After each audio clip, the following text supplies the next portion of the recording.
So a few months ago, Jim Jefferies' producer contacted me and asked me to come on as a guest to his show. Now I agreed with two conditions. One, there'll be no neo-Nazi or Nazi sympathizers on the same segment because I don't want to be aligned to them and I don't want to give them any legitimacy or anything like that. Common sense. The second one was that they don't cut my answers from one question and put it to another. Now, to my horror, but not my surprise, they did exactly both those things. But they went even further. They connected me to the Christchurch killer, to the terrorist. The New Zealand shooter left behind a detailed record of his anti-immigrant, anti-Muslim rhetoric. And unfortunately, these days, this kind of intolerance is being tolerated in more places than you might think. So it's important to remember that this was filmed a few months ago and not in response to the Christchurch massacre as they seem to be alluding here. I was shocked to hear that the prick allegedly behind the Christchurch, New Zealand mass shootings is a white supremacist who grew up and was radicalised in Australia. So what is the situation down there? And what are the people who may have radicalised him saying? White people like myself feel happy and safe around my culture, my people. Sherman's a Nazi. You broke Rule 1 in 20 seconds. And this anti-immigration fervour is uniting some strange groups. It turns out that the one thing that can bring together the alt-right and a Jew is their shared hatred of Muslims. Meet Jewish activist Avi Yemeni, a good Australian name. Luckily, I'm not an idiot, and I knew what their plan was all along. Well, they flew me to Singapore, put me in a hotel for a couple of days there. What was I to expect? It was a setup.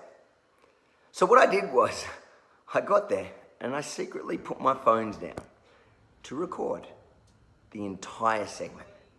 Now over the next few days, I'm going to release a bunch of little clips that are important that he specifically didn't add to the piece. We filmed for about an hour and there's about 3 or 4 minutes where he's included little snippets. So in the next few days, I'm going to release little bits that are important that I think everyone needs to see. But if you're on my Patreon, you can see the entire hour. I'll upload it within the next week. Islamic immigration, cut it. Now what makes Avi suddenly feel so comfortable saying this shit out loud? I always stand by my words and I say it publicly, loudly and proudly. I won't say in private something different than what I'll say in public. And if I get it wrong, which I have at times, and I feel necessary to apologise, I have done it and I will do it.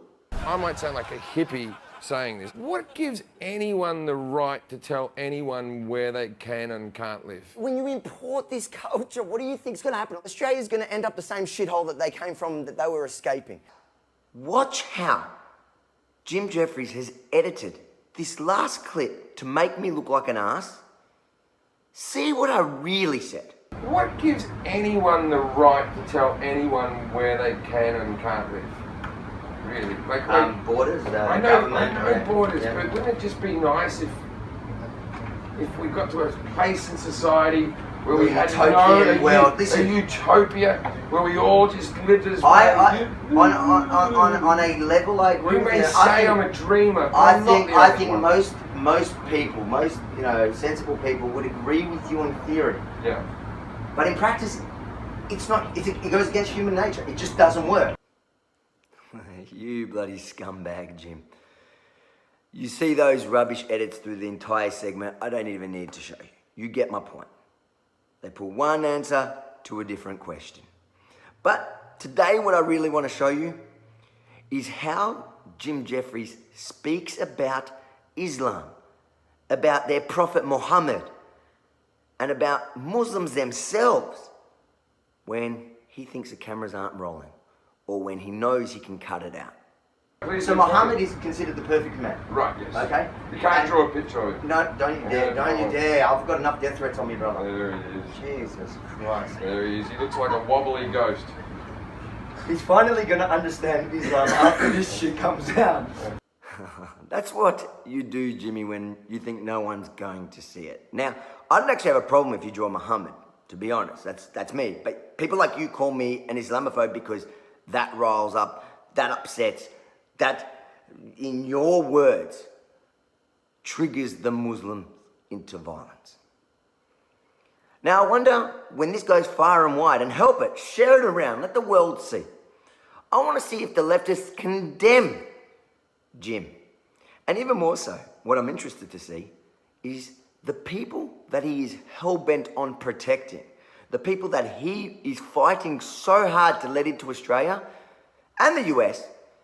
Let's see how they react when they see him mock their prophet. You know what the punishment for blasphemy is, Jim? I wish you luck, brother.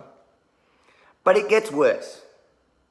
Watch what he says when the cameras aren't rolling. I'm not a big fan of Islam. I think that wearing a burqa is stupid and demeaning and all these things. Islam or dingo? Islam and dingo sneaky? Yeah. Probably both. Probably both. Dangerous? Probably both. Probably both. The dingo ate the baby. It turned out it did eat the baby. If it ate a bloody Muslim baby, it would have vomited. No, I don't actually that's agree not with that that. shit. I'm only joking. But that's not funny. You're talking about fucking killing kids. No, it's not That's funny. crossing a line. There's a fucking line. We'll edit this bit out. I never look bad in these interviews. He's right. Jim never looks bad in his own segments. He edits it perfectly. And 9 out of 10 times he wins. He makes people like me look bad. Like Jordan Peterson look bad. But today, I got you, brother. How's it feel? So that's all I'm saying to you is that... We don't disagree on all... Nah, mate. We don't agree. I never, ever, ever even joke about killing Muslims. So I'm going to ask you all at home, make sure to share this far and wide. Share it with everyone. Because Jim works with the establishment, he has the mainstream media, he has the platform, he has the numbers. But I have you. Share it around.